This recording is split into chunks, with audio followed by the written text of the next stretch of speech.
Hello, my name is Lauren, and I decided to do my historical theatrical performance reconstruction on the Roman Theater of Orange. So it's located in the center of Rhone Valley, and it's actually known as one of the best preserved theaters in Europe, which is super cool. It's part of the UNESCO World Heritage List, and it's actually still in use today. They use it for festivals, concerts, shows, and other things like that. But yeah, it acts as a remnant of the Roman Empire and just is evidence of ancient Rome. So the way it's configured is the outside is split into three levels, and then there's the stage wall, which works to project sound effectively and also as architectural decor. So this is actually divided into three levels as well. And the royal door, which is one of the levels, is reserved for principal actors. It's where they sit. The terraces is the primary, I guess, part of the theater where the spectators are at, but it fits about 10,000 people, which is crazy. And this is accessible via staircases, and then it's actually the way that it works is it's carved into the side of a hill with outdoor seating, which is pretty interesting. And then they have a canvas canopy in case it rains or if there's weather to protect the audience.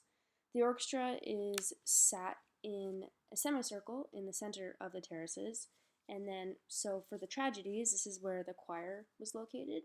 And this is also where the Voice of Destiny was located, which the Voice of Destiny is essentially someone that would sit in this area and provide insight and explanations to the audience about clarifications regarding the play. The stage was configured with two towers on both sides, and these acted as foyers. The performers would gather here before going out onto the stage. The Roman Theater of Orange was used for plays, ancient tragedies, and comedies primarily. Um, it's interesting though because it was actually abandoned in the Middle Ages because the church viewed the plays as immoral, and so it put a stop to the use of it for plays. And then after this, it served as a refugee site during the wars, the Holy Wars. So it was a defense structure at this time, which is very interesting. And then you go fast forward to 1825. This is when it was restored and it became home to classical French theater, festivals, opera, pantomimes, and other mime shows, which were super popular at the time. The audience in this instance would sit in the middle rows with the merchants and the Roman citizens, and then the highest rows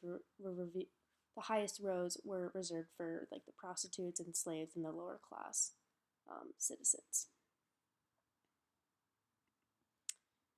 So liveness is defined as viewing a performance at the time that it occurs in real time.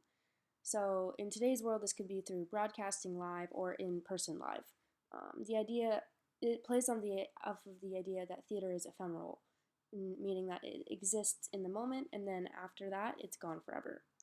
So liveness in ancient Rome, in my opinion, I believe was centered primarily on the idea that people physically had to attend the shows and view them at the time that they occurred, not through media like we have today.